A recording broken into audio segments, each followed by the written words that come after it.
So, hi, my name is Joseph Kosinovksy, and my family and I came to United States in 1980.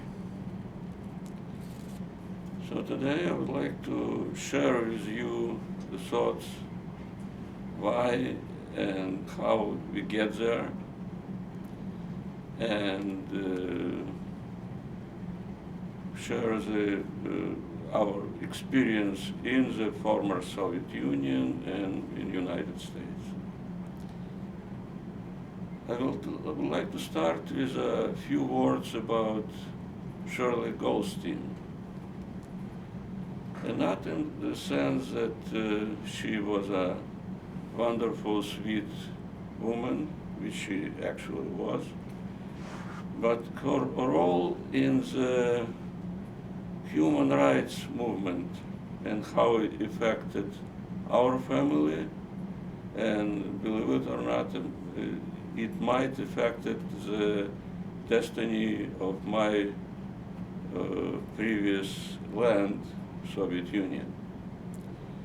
Because Shirley Goldstein, together with hundreds or thousands of other people who was involved in this movement of helping the people in the Soviet Union, to Jewish people to get freedom and get the opportunity to leave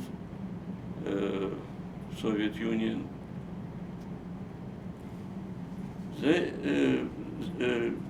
They worked not only individually with families to help them to get out of Soviet Union, but they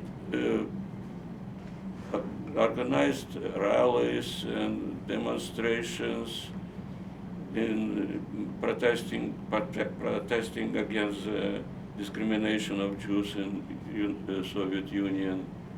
And they had meetings with members of Congress and senators, and they kind of pushed from behind, so the government of the United States will do something in this case. Joseph, can you talk about any details you knew of meetings with politicians? Say it again. Can you say anything that specifically that you knew about the types of pressure that was put on politicians? Yeah, I will talk about that. So what happened, this movement from the people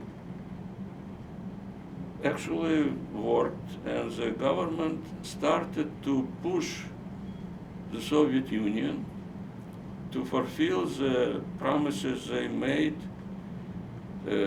when they signed the Helsinki Agreement in 1975. So you remember the Jackson-Winnick declaration in Congress, which tied the trade with Soviet Union with fulfilling the civil rights in Soviet Union. So this kind of push actually came back to the Russians, because when the Russians signed the Helsinki Agreement, it wasn't in their in their mind to fulfill the human rights violation. I mean, to give the rights to the humans and give the rights to people who join the families abroad. They thought that they fooled the Westerns by signing this agreement, because they got what they wanted, and what they wanted is was written in the first paragraph of the agreement, Helsinki Agreement, that the borders established after the Second War in Europe are the final borders, and they don't have to be revised anymore. And they thought, the Soviets, that everybody will forget about the human rights, and everything will be honky-donkey. But when the Western countries, especially United States, pushed them in this direction, they kind of started to decided that they will a little bit open the door and they let some people go, and it will satisfy everybody. But what it did, they realized later that they swallowed the poisoning bite with this agreement. Because as soon as they open a little bit the door for freedom, other people wanted their freedom in the United States. And it works like an avalanche.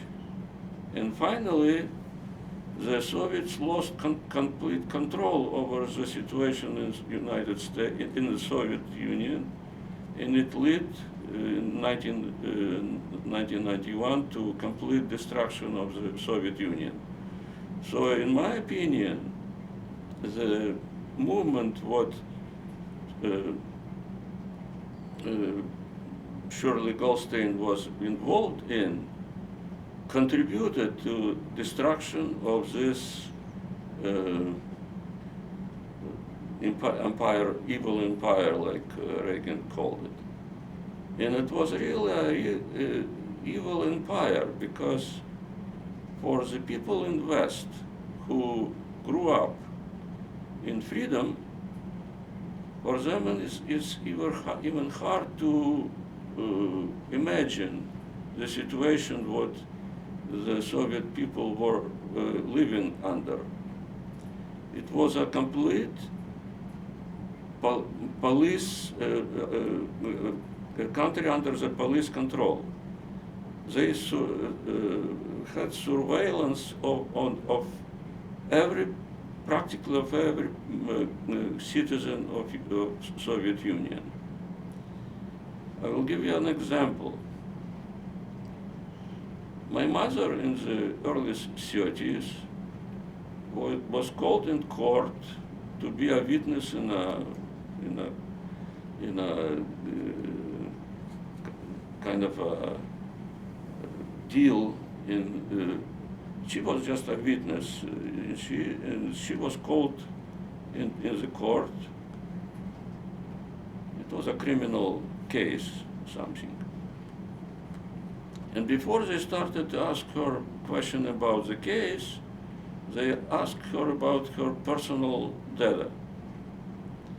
Who is she, where she is from, what is her occupation, then they got deeper, what is the parents are, where are the grandparents, and she didn't know anything behind the grandparents. So the prosecutor told her, young lady, it is a shame that you don't know your heritage.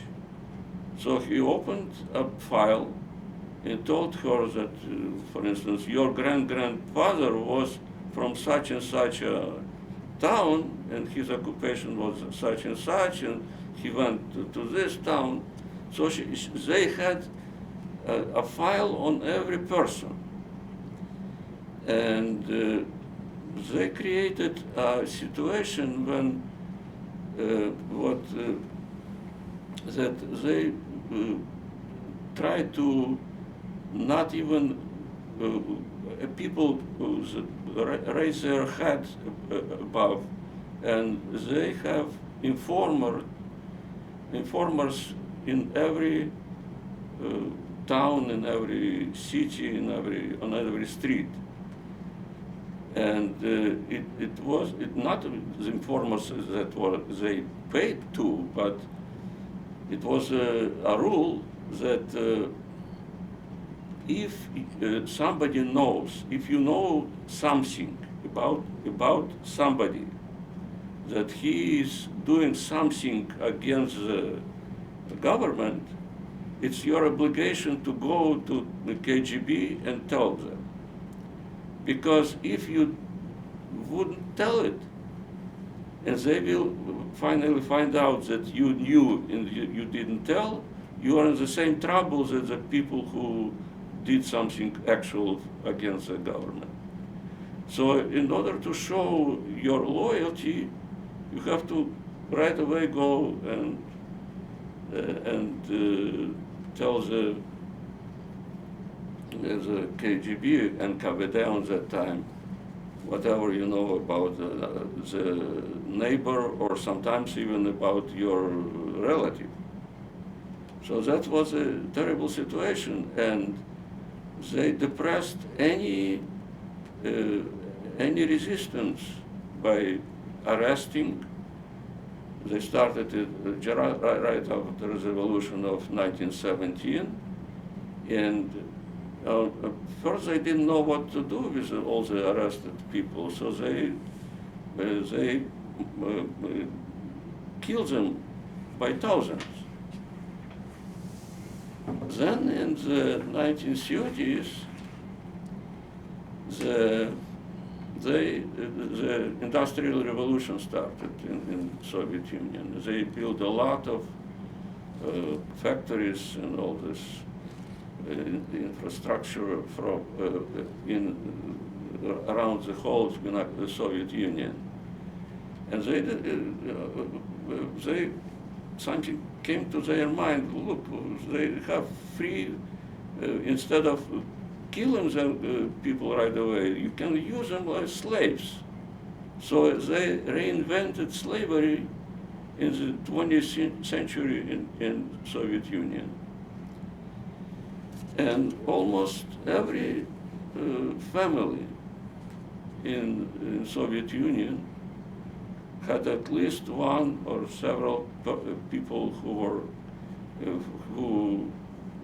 were prosecuted and went through this gulag, which was a recruiting place for making slaves. In our family, it was my grand-uncle who spent 3 years in gulag doing the hard labor, but he luckily survived. I met him in the middle of the 50s, 1950s, in Moscow. I met him and his wife and the oldest son. Do you know what the charges were against him, or what he I did? will tell about Okay. that. Okay. So, and he told that the only reason he survived is because he was a very short guy. He was probably 5 feet or even less tall, very skinny. And he said that other people taller and more fit, they died first because the food was terrible, and the same for everybody, and it wasn't enough to fulfill the physiological need of a person. So the tall people died first, and he survived. What was his crime? He was. I don't know if you know the term Golodomor. Do you know the term Golodomor? No. This is a Russian name. Prager used it. I heard him lately. He used this term on the radio, so I thought maybe you know too. But Golodomor means mass death of starvation. And this happened in the Soviet Union in the beginning of the 30s, 1930s. And it was caused by Stalin, actually. Stalin, on one point, decided that to have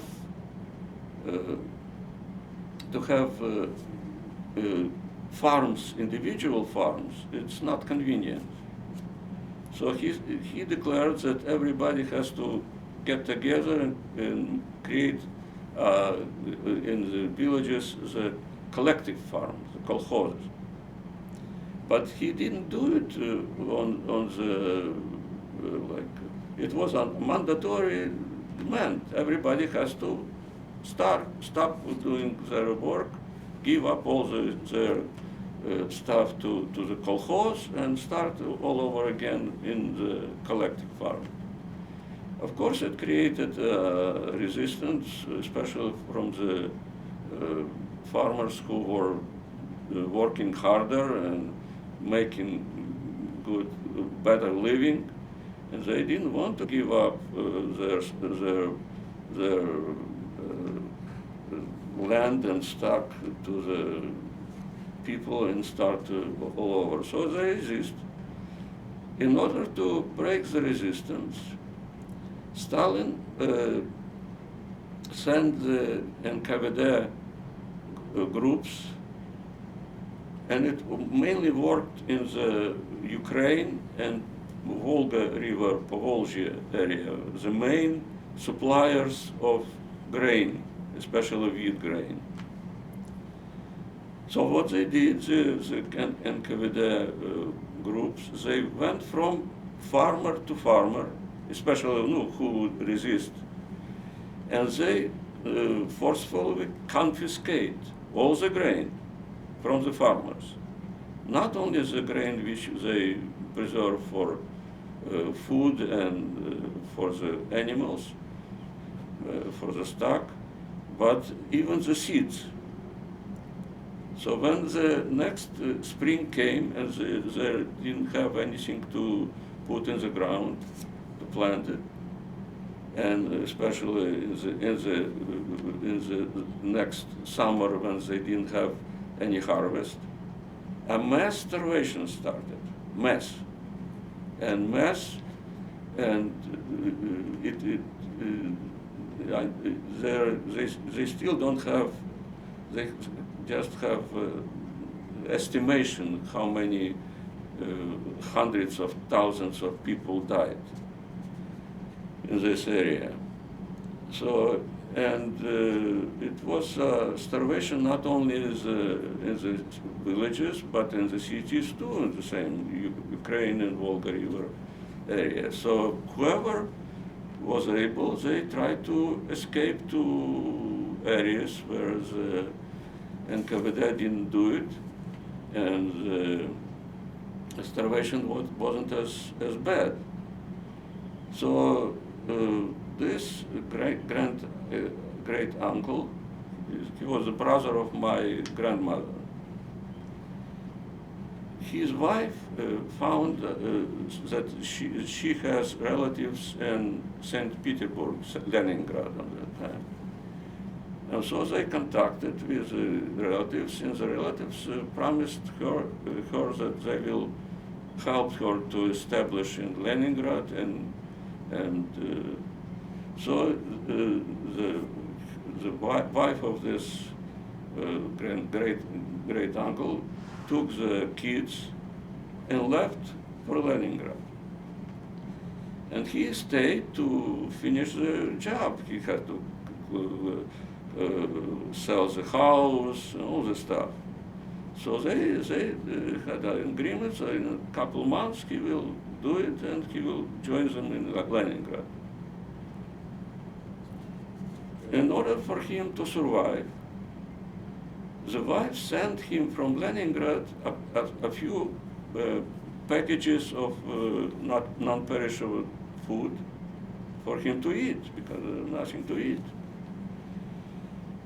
His neighbor, a Jewish neighbor, saw him receiving these packages, so he has to be loyal. So he went to the KGB and said that his neighbor apparently received packages of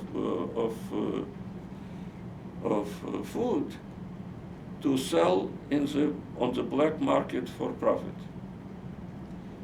And in spite of the fact that they didn't prove that he did it, and he actually didn't do it, he used the food to eat. It was enough for them to arrest him and put him in the gulag. And he spent 3 years digging dirt for construction of a waterway on the Volga River. And he luckily survived. As I mentioned, they use this slavery for when they did the Industrial Revolution in Soviet Union. So just for you to understand how it worked, how every new development started.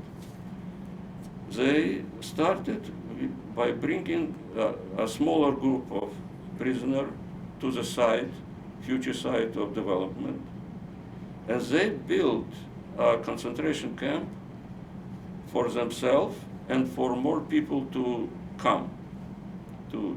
So they built a huge concentration camp, people, more prisoners come, and they worked and do all this construction, and the factories, the mines, whatever, railroads, and they did even the concentration camp close to these facilities, so they can walk to work back and forth, so they don't have to use transportation to provide.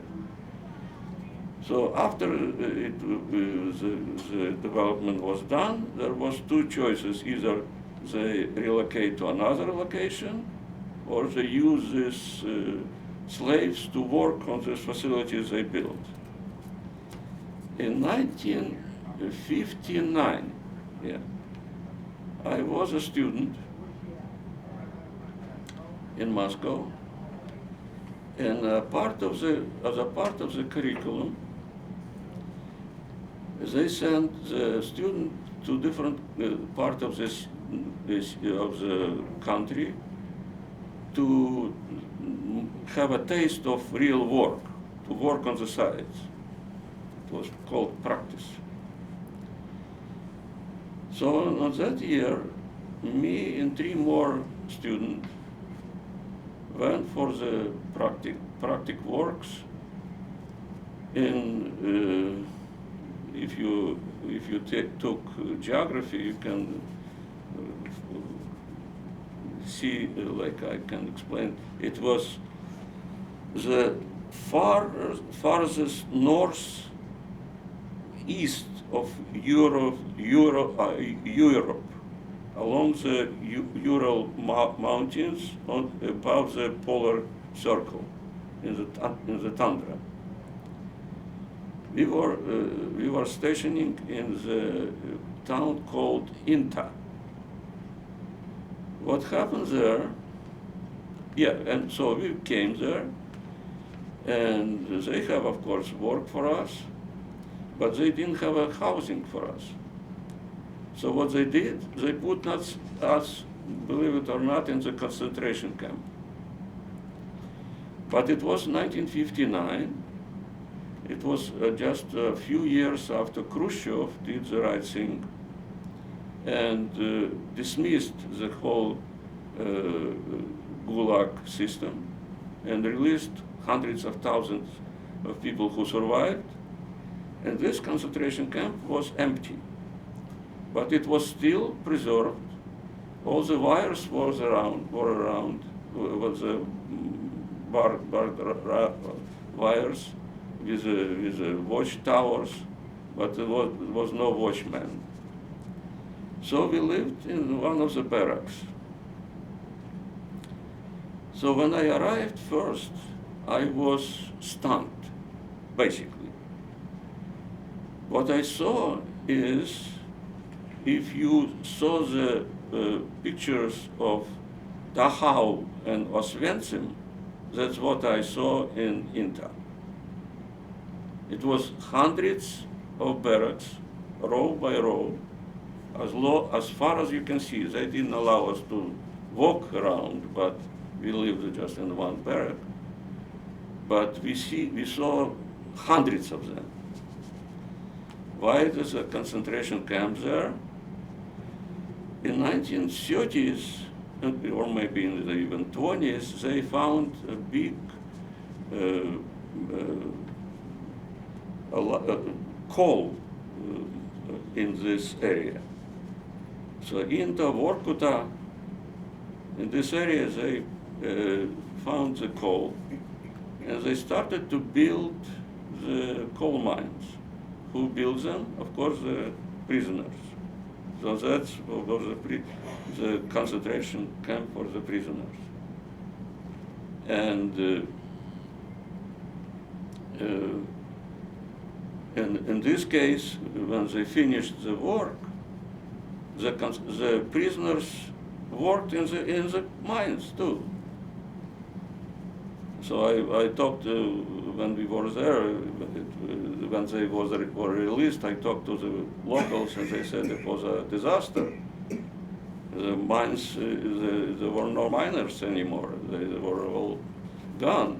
They had a problem to do the work in the mines. But anyway, that's what the situation in Soviet Union at that time. How long were you at that location? We were for a month or so, then we were relocated on the other side of on Ural. So, but we were probably for a month. We lived for a month in this concentration camp. So this is a system that Shirley Goldstein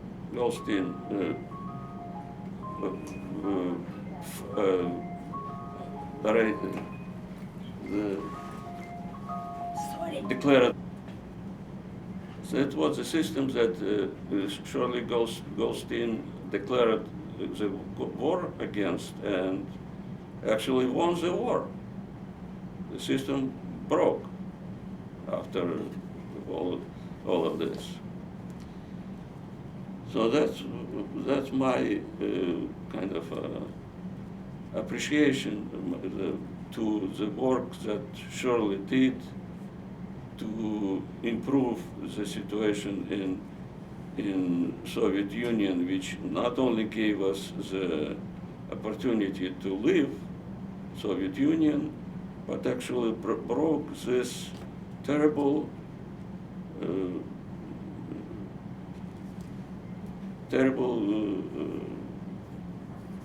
country, which was, which even for a Western, it's hard to believe that it might, the system might work this way. But you know what? Not everybody did looked on this situation with the Jews in Russia like Shirley did.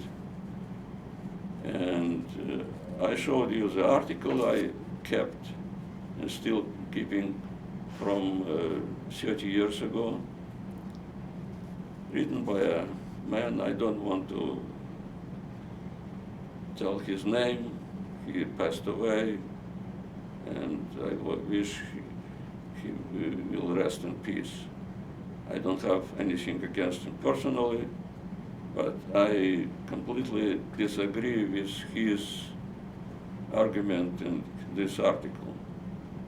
What the article was about, it was in the Jewish press, and he was not a person from the street. He was a rabbi, so he knew what he is talking about.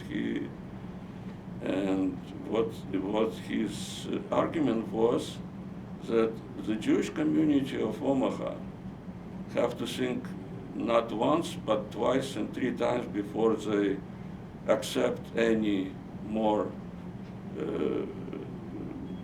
refugees from Soviet Union.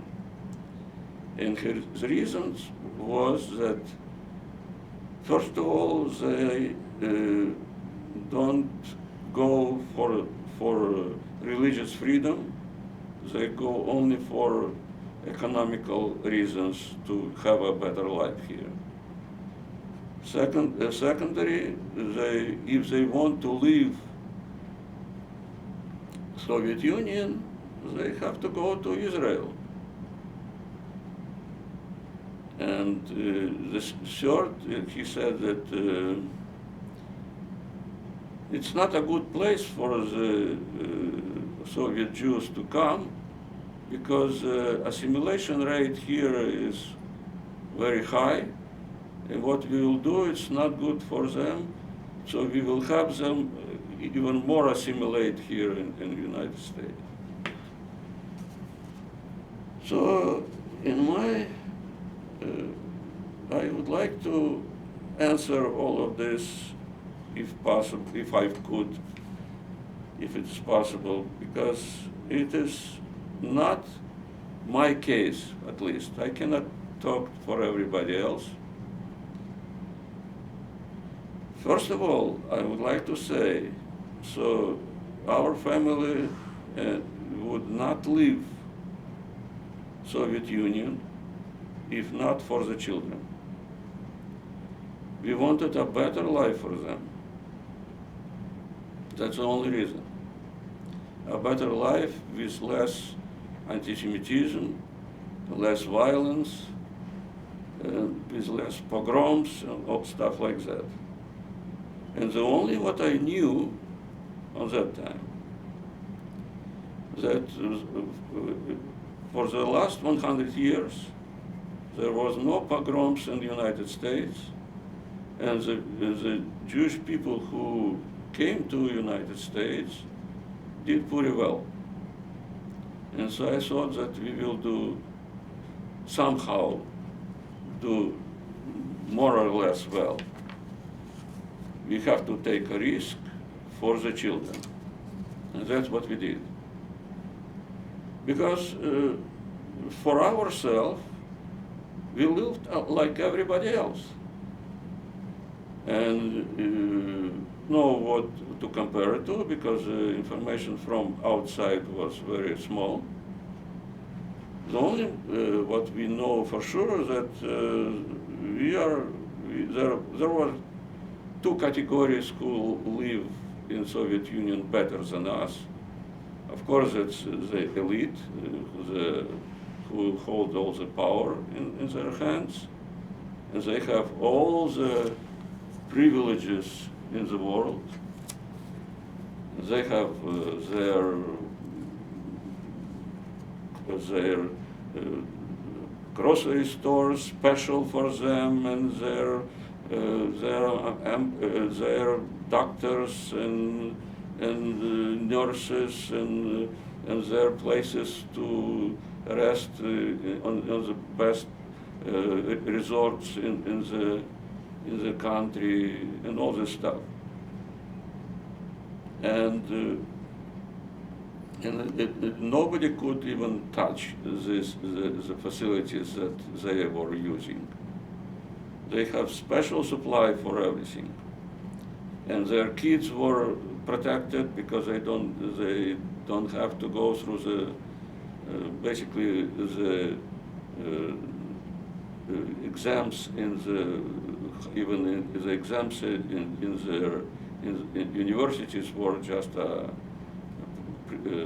a formality for them. They were assigned to the university what the father said that his beloved child will go to such and such place. It means that he will go no matter what. The other group of people who lived better than us was the people who could steal from the government and who knows how to not be caught because they bribe the people in charge, and nobody would call them. The rest of them were the same.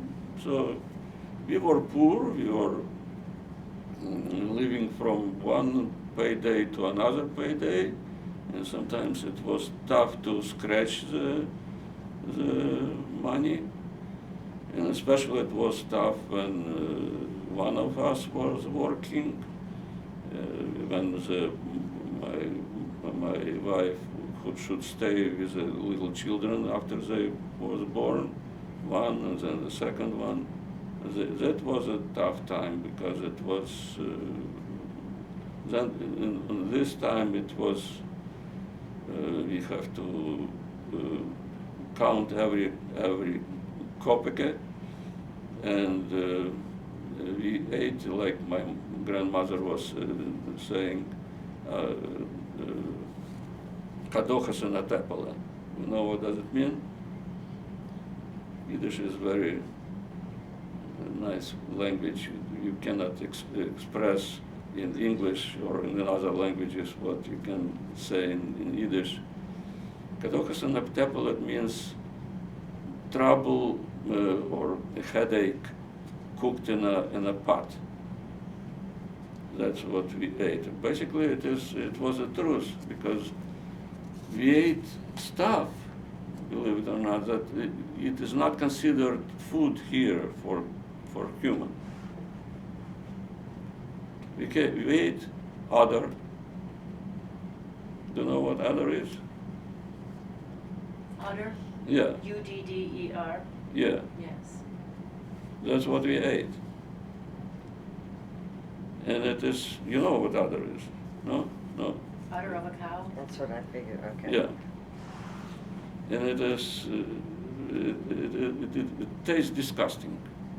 And it is fat, 100% cholesterol, very unhealthy. But we ate it because it was cheap. Compared to this, lungs we ate too are delicious. The only food I remember was next to it by taste, but taste I remember it was in the winter of 1941-42. I was less than 4 years old, and my grandfather found frozen potatoes, totally frozen. So my grandma cooked a soup from it. And the soup was like jelly, very sticky, with a sweet taste. But I was almost vomiting. I was hungry, I wanted to eat, but I couldn't eat it. But I ate it. So that's just example of what we ate when of course we tried to do the give our children the best what we could, but me and Leah, we ate all kind of stuff to survive. And even this stuff, it was hard to get, because you don't just go to the market or to the store and buy it. Like here, when Leah sent me to buy something, she wrote me a list, and I have to strictly follow the list to not to be in trouble. So over there, I was in charge. Why? I worked in downtown, and we lived in suburb. And Leah worked in the, close to the apartment where we lived. So I was in downtown where there's a lot of stores. So what I have a voshka in my pocket. What is a voshka? A voshka is a bag made from strings. Perhaps you catch something, you have a bag to put it in. That's a voshka. So what did I do with a voshka? Because I worked in downtown where there's a lot of stores, during my lunch hour, I swallowed the sandwich in a second, and start running from one store to another to see what is available. And it was easy to determine, because if you see a line outside or inside of a store, you don't ask what is this for. You just get in the back of the line, hoping that you will get what they sell, because you have to get it no matter what. If you didn't get it today, it won't be available tomorrow. So today it might be chickens, tomorrow it might be toilet paper, the other day it might be, I don't know, a banana. And most of the time it was nothing. So when I get a chance to get something, the celebration started in the top of public transportation, because I was carrying a voiska with something in it, and the other people who were in the bus or in the trolleybus, they didn't have it, so they were were watching me envy me carrying something. And when I came home, it was a celebration again. So father was great. He brought the banana. So that was excitement. So that's kind of excitement we lived. And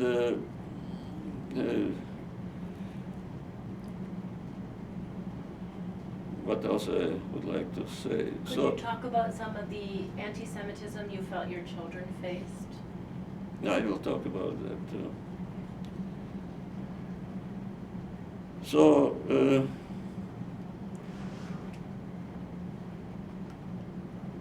so this is the style of living in Soviet Union, what we went through.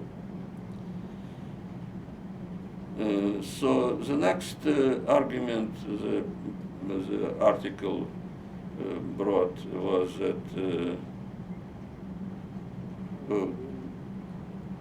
whether or not we were living for religious freedom.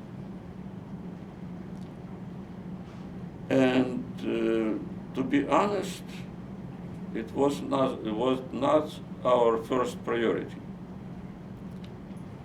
because we lived in a country where, from one hand,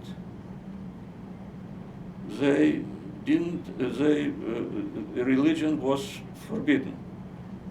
Not only even for, it was more forbidden for Jews, but the Christians suffered too. They didn't have the free religion for the Christians. So we couldn't practice Judaism, but at the same time, we were punished for being Jews by blood. And anti-Semitism was everywhere, punishing us for wherever we go, every way we go. When we went to, when we have to find a place to study in the university, when we had to find a place to work after the university, all the time it was tough because of our Jewishness. So we were double jeopardized. Because we were Jewish, we were punished by the anti-Semites, and before, and at the same time, we weren't allowed to be Jewish. Can you explain, Joseph, how people knew you were Jewish? They remind you all the time that you are Jewish. You have a passport. And what was it about the passport? It was the fifth paragraph in the passport, which says your nationality. Nationality is Jew. And I remember only 3 times when I was actually participating in something which was Jewish. In all my life, and all 3 times were in my childhood, during my childhood. Actually, the first time I couldn't remember. It was on the 7th days of my birth. I was circumcised. But it was not a family celebration. It was a ritual behind the closed doors. So nobody will know that what's happening, because otherwise the parents and the grandparents will be in trouble. So it was my first experience. So you had a secret bris. Secret, top secret. Second time was more fun. It was in the end of the war, 1945, probably, or 46, probably 45.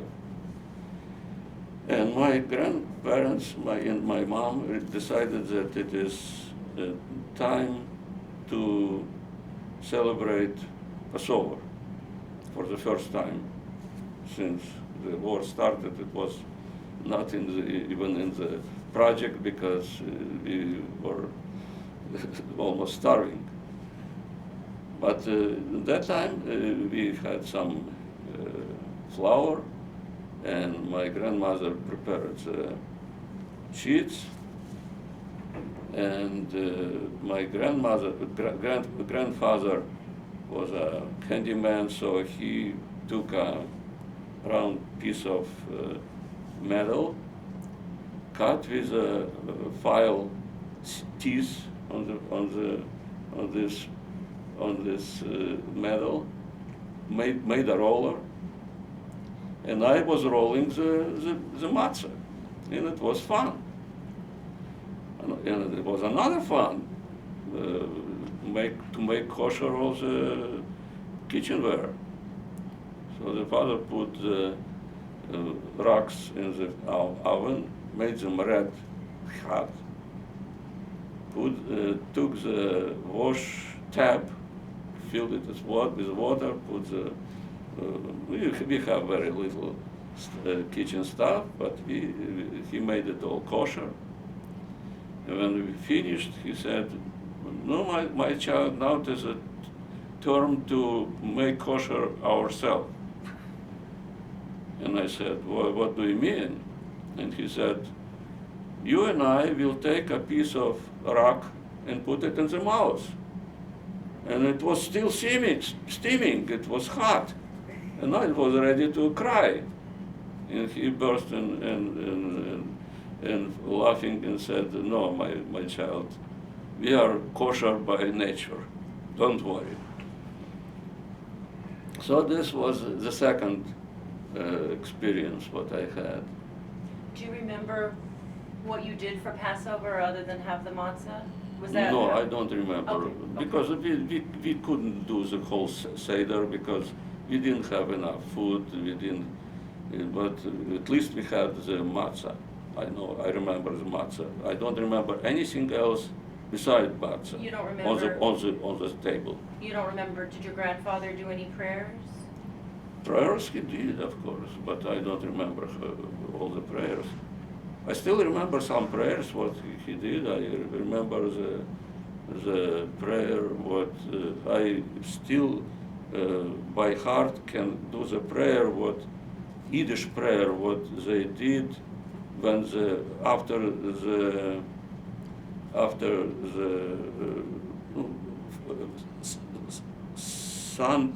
Saturday night on the end of the yeah, I remember it by heart. I still remember it in Yiddish. Can you say it for me? Sing it because Would you it please? has a melody. That would be wonderful. Yeah, so you want me to do it? Really? Absolutely. Oh my God, I'm not a singer. That's okay. It goes like, Gott von Avrom, from Yitzchak, from Yankee, from As Aida lieb volges roil in danem loi, as a Wosel skimmen, with gzint and with leben, with oisheren kovet, and with gzint and benat sloche, and parnusa toive, and besiris toive, and the shies benekumen, and with all them gitten gewesen. I don't remember further, but that's a part of it. Thank you. So that's what the second, my experience in Yiddish, in Judaism. And the third was with my grandfather again. When we came from evacuation to Belarus, and to the city of Bobruisk, very Jewish city. A lot of people were killed there, but who was able to evacuate, after the war, they returned. And they built a shul right away by the permission of the government. And when we came, the shul was already built because the city was liberated in 1944. We came in 1947. So the shul was already built. And I remember my grandfather took me to the shul, and it was Simchas Torah. And people was dancing with the Torahs, and I was dancing with them, and it was so fun. And probably my grandfather continues to go to the shul for a while. And shortly after it was very short after the Simchas Torah, he came back in tears and brought a broken lighter, the Shabbos lighter. And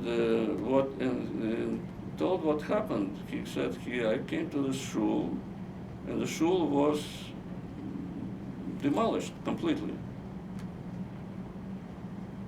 I don't know what happened to the Torahs. I don't know. I don't remember. I was a child. Still, it was 47. I was 9 years old. But he said that completely destroyed the shul was, and the government decided that it is not good to have a shul in the city, and they closed the shul, and it became a city archive. So after that, the next time I was in shul was in Rome, on our way to United States. It was 47, and we went to Rome in 81. No, 80. 1980. So that was the next time I was able to go to shul, because the shuls were closed all over the Soviet Union. And we lived after that in Minsk, a city of population more than 1 million, with almost probably 20% of Jewish people in the city, very Jewish. And no one shul was there. We just saw the building, which was a shul before the war. It was a beautiful building with columns, and they did demonstrate, and they delivered during the night, only in the night time. They delivered the matzah from one house to another in the sheets, in the bags made from sheets, white sheets. So they walked at night. When you see them, it's like hosts walking with the. So this was our experience. So with this experience, to assume that our first priority was freedom, religious freedom, it's kind of not realistic because we were cut off from being Jewish. And only when we came here, we step by step started to get back to the Jewishness. And we attend the congregation, and we try to attend the Jewish holidays. And our kids are, of course, more involved in this, and they know Hebrew, they learn Hebrew, and the grandkids learn Hebrew. And by the way, I read lately the definition of what is a Jewish grandfather is. A Jewish grandfather is a person whose grandkids are Jewish. And I'm proud to say that my grandkids are Jewish, and I'm a Jew accordingly. So that's our Jewishness. What about why didn't we go to Israel? A big contribution to this decision not to go came from the Soviet propaganda. Because what they said so terrible thing about Israel, that they are the troublemakers. If not them, in the Middle East will be peace and prosperity, and they don't belong there, and they just seeking war and to extend their territory and to mock the poor Arabs and so on. And they are troublemakers. And because our goal is to provide a better life for our children, we decided that we don't want our children to go from one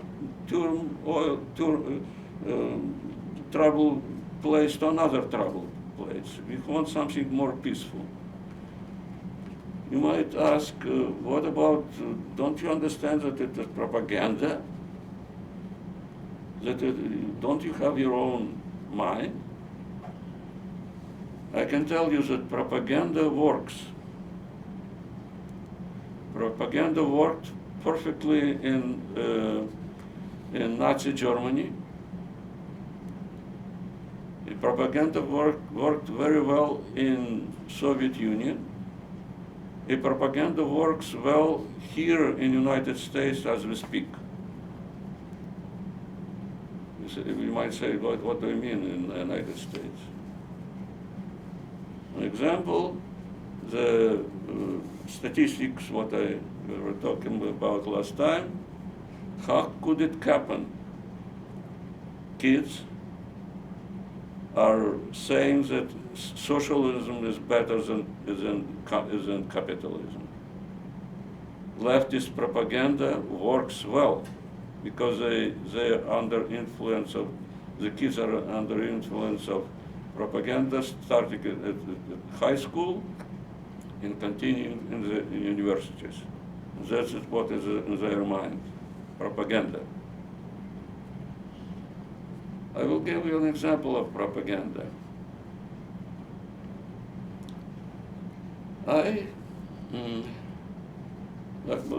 First of all, how propaganda was, why propaganda was so powerful in the Soviet Union. Lenin said that any idea is dead up to the point when when it dominates the minds of mass of the population. And that's what the Soviets did. They dominate with their propaganda massively. When I started my career as an engineer, I started it in Minsk. It's the capital of Belarus. And I got right away involved in a huge government project of creating electrical grid for Belarus. And the same worked all over the Soviet Union, but because I worked in Belarus, my area was the Belarus region. It was 1961 when I started. At that time, electricity was available only in the cities. The whole rural area, almost, was dark. No electricity at all, zero. As a part of my work, I traveled a lot all over Belarus. And what amazed me, that even in the middle of nowhere, in the smallest village in Belarus, there was no electricity, but radio was in every house. They brought cable radio to every house in Soviet Union. Can I ask, had there never been electricity there, or had this been something that No, had been never. destroyed in the war? No, This area had never been never electrified? been. Okay. It was the same, by the way, in here too, but in the 20s sometimes.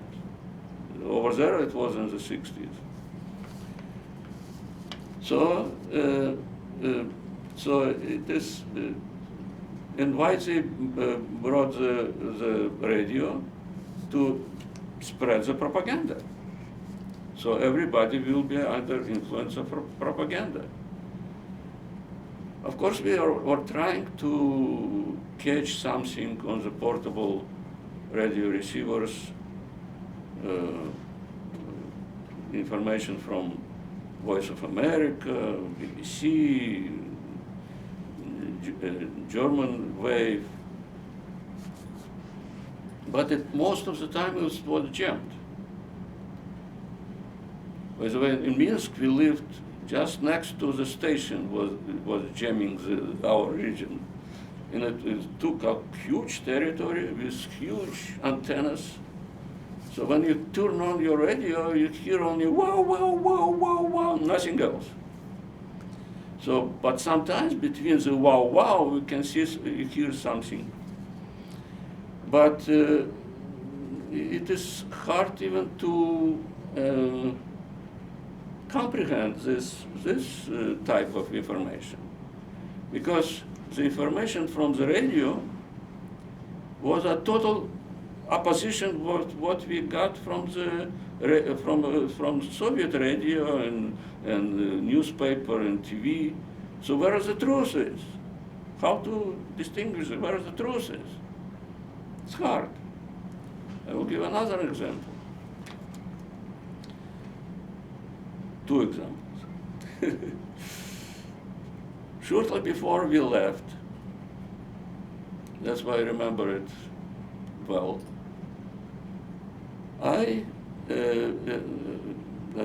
one guy brought a catalog to work, American catalog.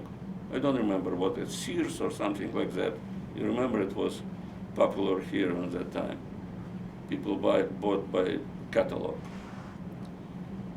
And people was looking on this. No, he probably brought it from Poland, because people who had were bordering with Poland, and people who had relatives in Poland have the right to go over the border and visit them. So they bought some stuff from there. I probably brought But they brought the chewing gum from there. We never, it was American chewing gum. There was no chewing gum. So he brought this catalog, and everybody was looking, and there's a lot of stuff we didn't know even what is this for, what is it. Oh, plenty of stuff, you can buy it, they showed the prices. In approximately the same time, I read an article from the central newspaper, one of the central newspapers, Soviet, which described the living style of a regular American worker. And what I remember was that they said that American worker works hard the whole year to collect enough money to buy a turkey on the New Year. They didn't want to involve the Thanksgiving or so, turkey on the New Year. One turkey per year for a worker. So when you have these two informations, plenty in the catalog, and one turkey per year for the worker, where the truth is? That's why we were so shocked when we first came to arrived on our way to United States. We arrived in Vienna, stayed there for a week probably. And we woke up in the morning and we went to the store, and our jaw was falling out. In my opinion, Austria, poor Austria, just defeated as an ally of Germany with almost no natural resources. And they have plenty of stuff in the store. And we came from the richest country in the world, which has everything you even can imagine, natural resources. And all the shelves was empty. It was a shock, complete shock. And I wasn't surprised anymore since then. So this is how propaganda works.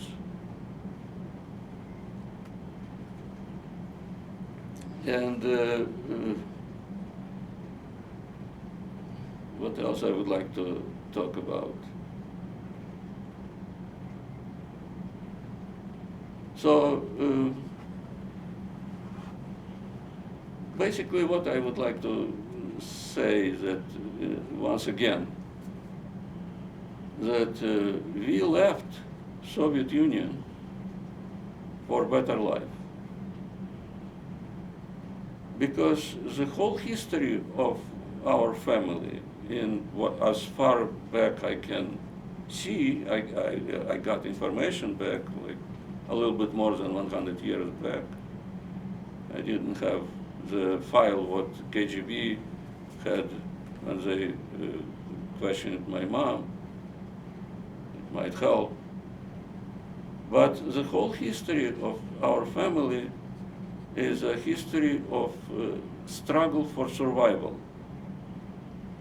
Not making a living, but real survival to stay alive.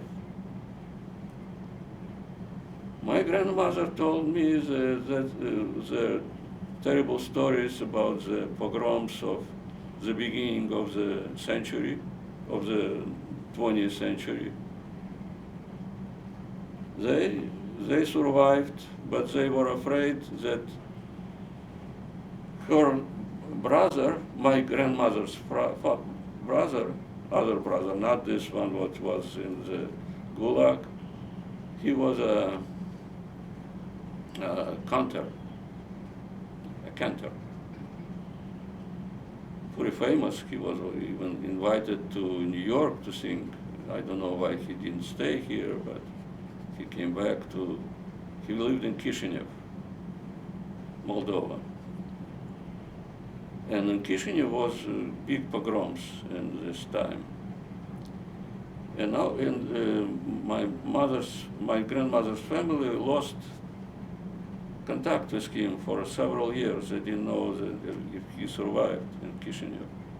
And finally they somehow got, because after the revolution it was no contact, and finally they got kind of through the other people, they got the message that the family survived, and they survived by moving to Romania, to Bucharest. And by the way, my uncle, the photo what you saw in our house, when he was an officer during World War II, and he was stationing in Bucharest. So when he decided to find out if his uncle is alive, so how to find it, he started to ask the locals. And it didn't take him too long. Everybody knew where Kantor Rabinovich lives, and they brought him to the house where he lived. No, Kantor Rabinovich wasn't alive at that time, but his family were still alive, and they were confused, and it was after the war. They even asked him to help them to come back to Russia, but he couldn't do it, and luckily he didn't do it. He didn't do it, because if they will come back, they will end up in Gulag. They survived the pogroms of the beginning of the century, but about 15 years later, another series of pogroms started during the Civil War. And they lived in Ukraine, where they said the government changed overnight. In the morning it might be Bolsheviks, in the evening it might be Petlura or any other gangsters. And every new government in the town started with the pogroms, of course, including the Bolsheviks. So they were in the constant move for 2 years, hiding, going from one place to another to hide from the pogroms.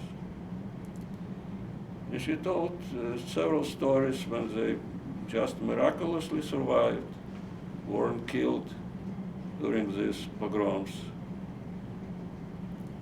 One time, my grandmother was walking. They killed first the men, so the men were hiding all the time. So if they need some supply, that's the woman's work to do. So one time, my mother, she was about 5, 6 years old, walked with my grandmother, who was pregnant with a second child. And they were approached by a Cossack who was riding a horse. And he was not very nice.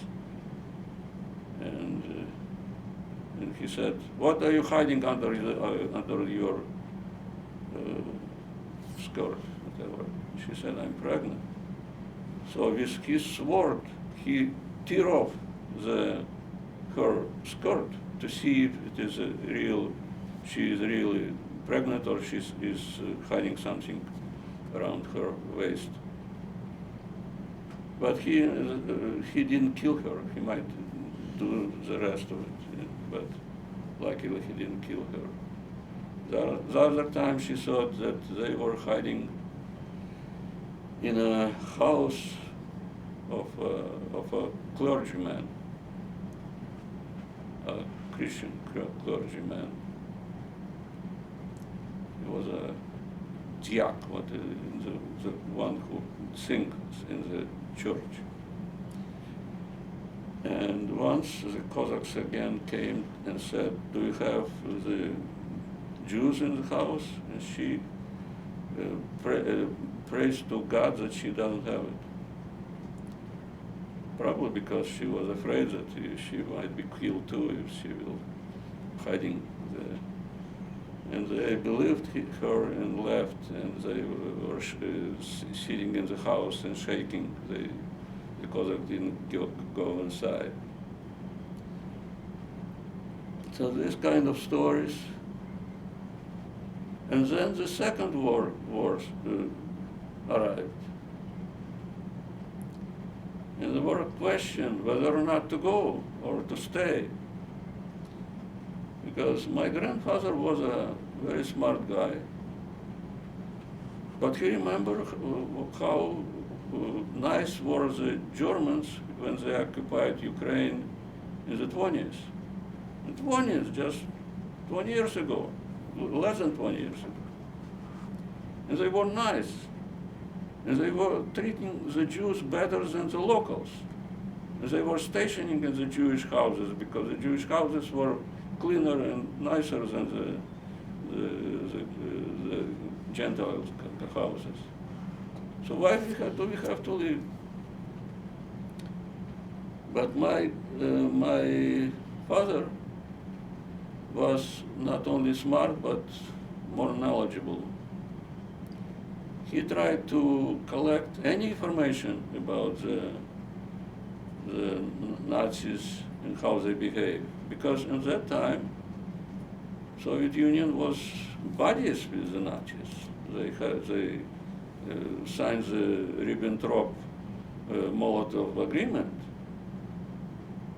So no information, bad information from Germany was published in the Russian or newspaper or broadcast in the radio. It was no TV, no internet. So how to get the information? He just grain by grain collect the information. One of the sources, believe it or not, was the fiction books. You know Leon Feuchtwanger, the writer, right? He wrote a lot of books, history books. Very nice. I read all of them. We had a full collection of Feuchtwanger. But he wrote not only the historical book, but he wrote a couple books about the rise of Nazism in Germany. And from one book, because of he wrote one book, the Oppenheimers, he was thrown out of Germany. He wasn't killed, luckily, but he was thrown out by Goebbels, threw him out from Germany. After he left Germany, Feuchtwanger traveled a lot, and he was he liked Soviet Union. So he came to Soviet Union in 1936 probably, because in 1937 he wrote, there was a book called Moscow 1937. He published this book. In this book he praised Stalin like a god, like a world server. Because he praised Stalin so good, Stalin ordered to publish all his books in Soviet Union, and including the Oppenheimer, Bruder Landeszak, which described all this. I don't know if which one my father wrote, read, but he got this part of the information from these books. And he, grain by grain, collected more information, and he had a better understanding of the situation in Germany and the strength of Germany. And he, at that time, the Russian propaganda said, "Oh, we will beat everybody. Whoever will try to step on our territory, we will beat them on their territory. No way they will even step on our territory." And you know how it worked in the beginning. They were defeated very badly, the Russian, the Soviet army, because of the, once again, terrible Stalin politics.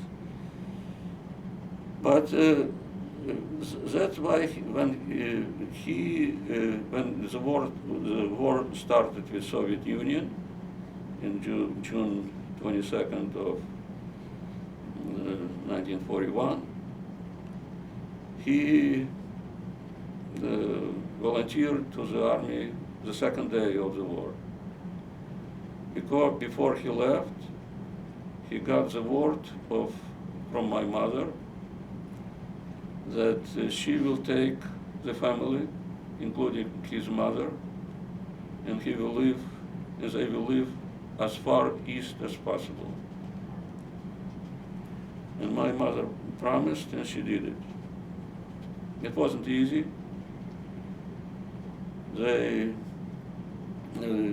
My mother took me, my two grandmothers, and her brother, who was a teenager at that time, and they went to the station, and it was only one train, cargo train, available, who was going to leave the station. But the train was not for the civilian people. It was a train to move the equipment from a machine factory back to east to start the production over there. And they took the equipment and the personnel in this train, and they didn't allow the civilian in. So they were going back and forth along the train, and nobody let them in. But my mother was a very strong woman, and she finally went to the manager of the station and begged him to help her. And he luckily helped her. He forcefully put the family inside of the train, and we left. And it was a long ride because it stopped many times, the train. And when we left, I was 3 years and 1 month old. And I don't remember my father at all, totally. But I clearly remember one bombing we were under on the way in this train. It like in my mind, like shined in my mind. It was I remember it was a shiny, sunny day. The train was standing on the station, and the station was white. So white, shiny station, sun, and the planes were flying over, bombing and shooting. And I remember they were flying. It was not bombers; it was fighters. Because I remember it was one plane was flying so low that I can see the head of the pilot. I remember it. And I don't know where the rest of the family was hiding, but my mother took me, and we ran around the station to hide behind the walls so the pilot couldn't see us. And I was crying and yelling, and my mother was not knowing what she was doing. She almost choked me because I was crying hard, and she was probably thinking that the pilot will hear my cry. But we survived, and it was a direct hit in the train. Several. It was casualties, but our family survived. And we continued to go, and finally we got to Volga River, where to a small, it's not even a village or a town. It was a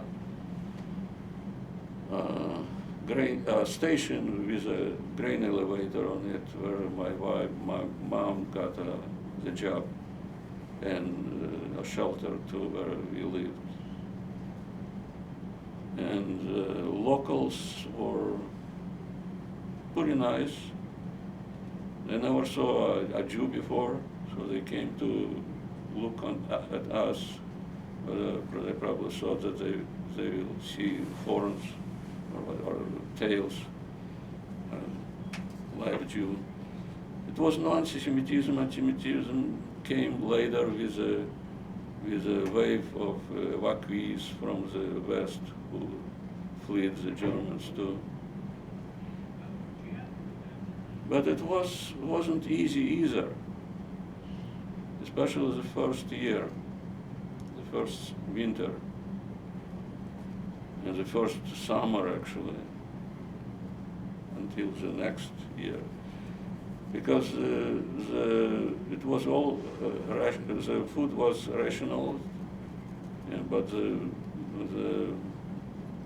amount of food we received was very small, and I remember very well the feelings of starvation. It's a terrible feeling. When you wake up in the morning with a thought that you are hungry, and you go to bed with the same feeling, all the way. And I remember one episode I'm still ashamed of, but I was a child, 3.5 years, probably 4 maybe. And I remember the only two people who were working was my mom and my uncle, who was a teenager, who went right away to a factory to work as a labor. It was not even, was not talk about going to school for him. He was working. And I remember once it was a rule in our house, everybody ate together. We sit together, we ate together. I don't remember what we ate, but I swallowed my piece of food very quickly, and I felt still hungry. So I started to cry.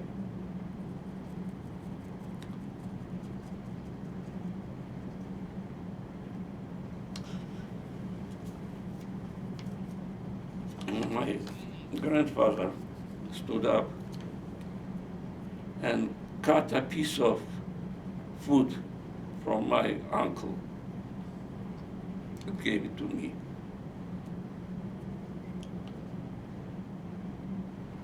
And then I ate it. But I still remember the look that uncle gave me. That I took a piece of food from him. And I still remember it. It was terrible.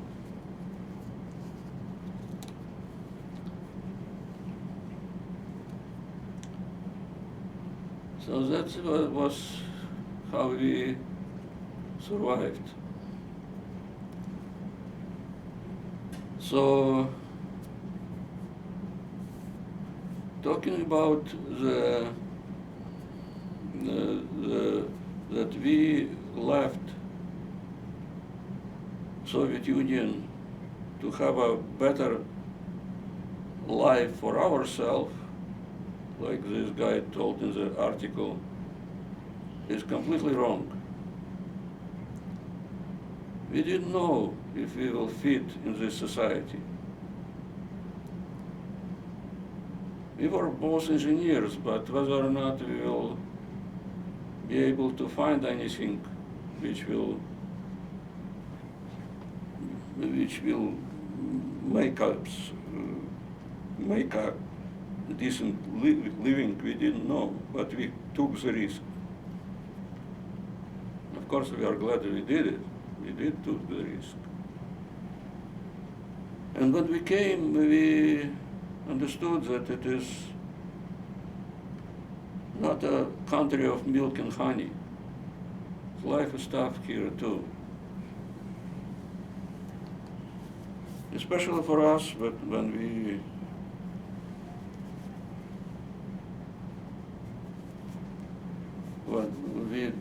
almost didn't have any English, and we came in the wrong time. It was 1980, 1981, when the unemployment, inflation, interest rate were all in double digits, all of them. And we were looking for a job.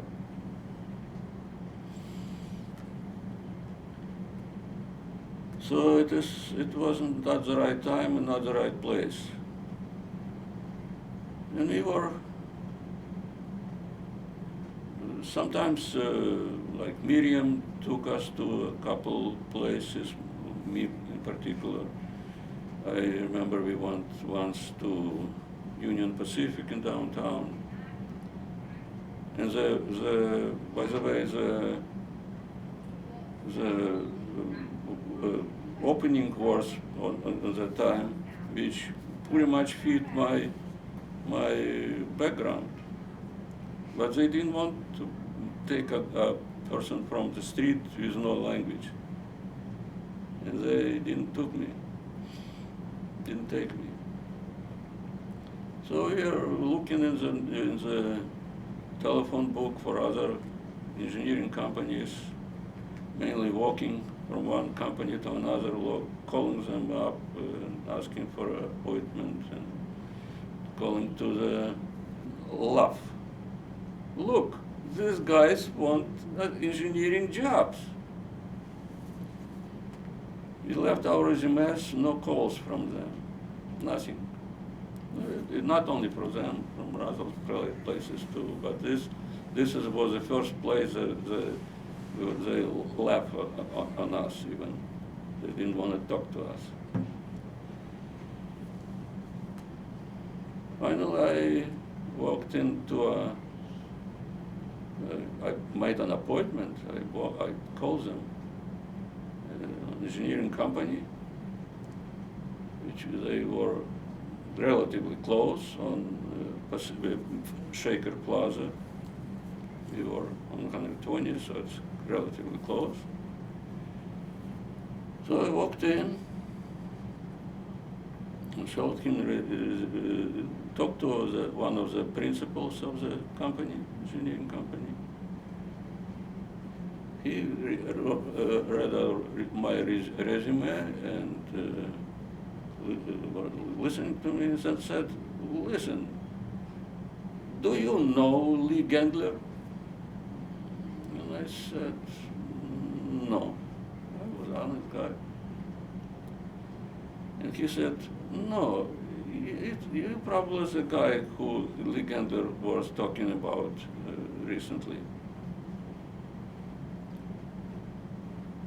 You know what? I have a small opening. I will give you the job. If your project. Yeah, first he gave me a project home, if I will be able to figure out what to do with it. And I took it home and took my dictionaries, and everybody was helping me to translate it. And finally, I got some solutions for the problem he gave me, went back to him, and he gave me a job. It wasn't a high-paid job. It was a job of $3.75 per hour, engineering technician. Because I was working in the civil engineering field, which requires a local license. I didn't have license. But I was happy to have it. And shortly after, Leah got her job, like a month later.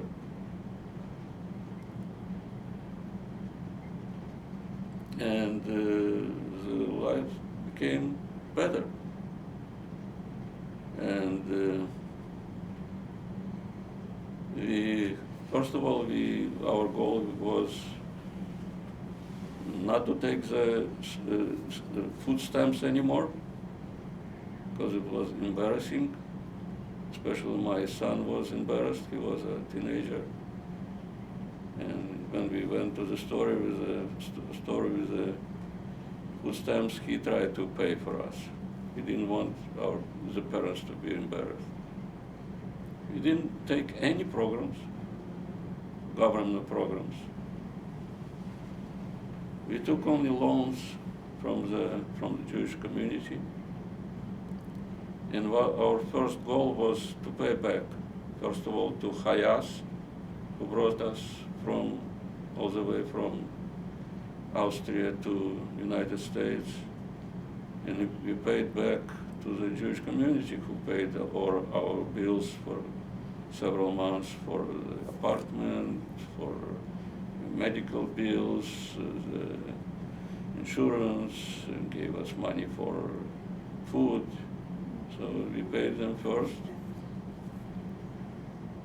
And we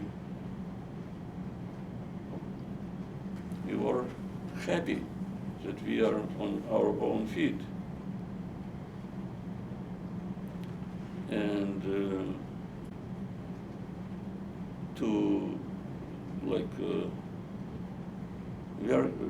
we were able to give good education to our kids. And we are both retired. And we are happy that we don't need assistance from our kids to make our living. And I don't mind that we live in the same house what we bought, how many years? 37 years ago. And we paid $63,500 for it. But we love our house, and our kids love it, and our grandkids love it.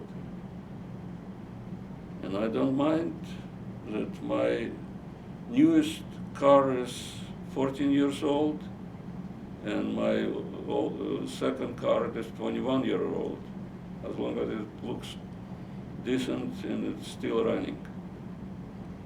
We are happy with what we have. But what I would like to finish up is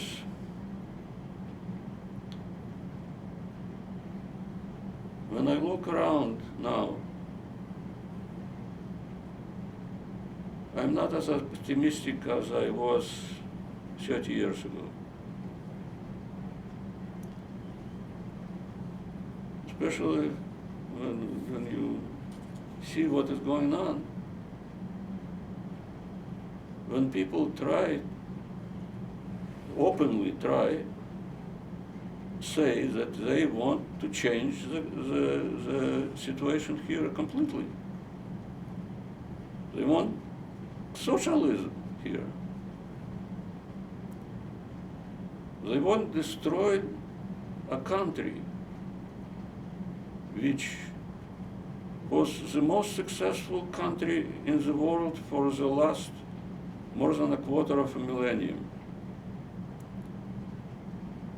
and build something like what was in Soviet Union.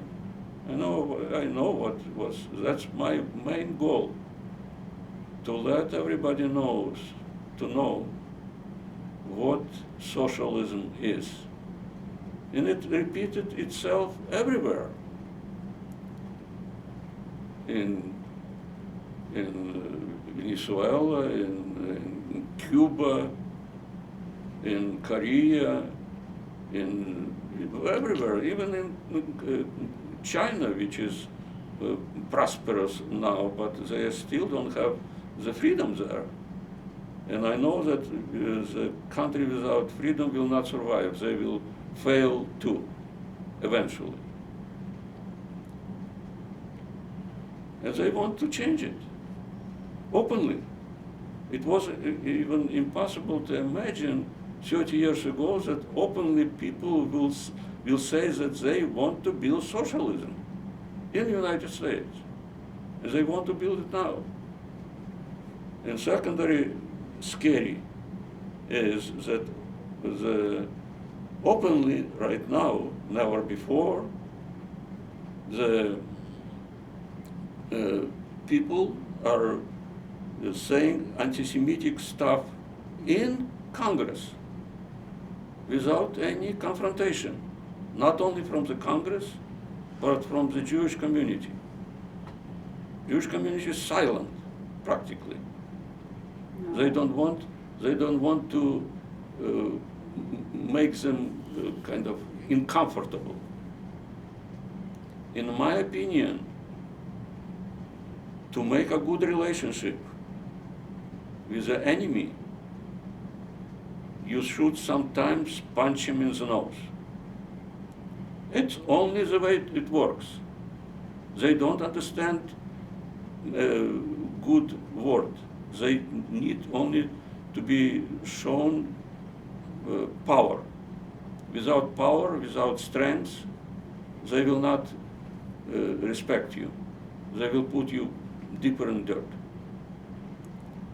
And to illustrate it, it might be not a bad, good illustration, but at least something.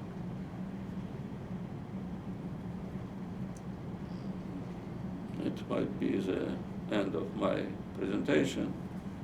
So I would like to say another story. When I started my work in 1980, in December of 1980, about 1 year later, so it was 1981. It was just the beginning of the computer era. Just the first PCs came on, and our organization had 3 computers for the whole 60 or 70 people in the organization, in the office. One computer per 3. It was 3 divisions, 1 computer for each division. So when we need a computer, we have to see where it is available. In our department, it wasn't available, so I went to another department. It was available, so I started to work. And the head of the department came in and was rude. "What are you doing here?" I said, "I'm working." "Get out of here." I said, "Why? What's wrong?" "What's wrong? I don't like Jews, especially Russian," openly. And I kind of became so angry that this miserable guy, I just went from one place where I tried to escape this anti-Semitism and came to another. And I opened my mouth, and there was a lot of people in the room, his employees. And I started talking, and their jaws fell off because I used all my curse, what I knew in Russian and in English, and I said about him everything I wanted to say, and left.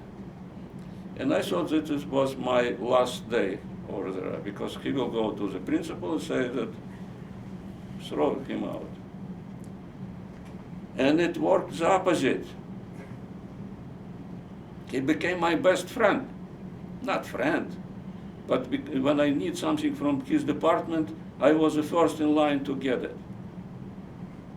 And he, like shortly after that, it was a Christmas party in the organization where they invited the employee and with a spouse for the party. So my wife came. So on the party, he sat next to her and expressed to her how he admires me and how great I am,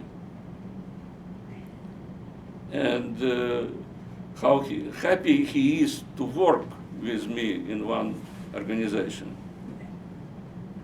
And when I left 27 years later, for retired, he came, he hugged me, he kissed me, and I asked him, Jim, do you remember our conversation 27 years ago? And he said, of course I remember, you didn't like it. And he still, when I visit them, he was happy to see me, and he sent me emails from time to time. So but that's why I'm saying, in order to deal with the enemy, you have to sometimes punch them in the nose, and it works. So that's my presentation for today. Thank you very much for your attention. That's a great story to end.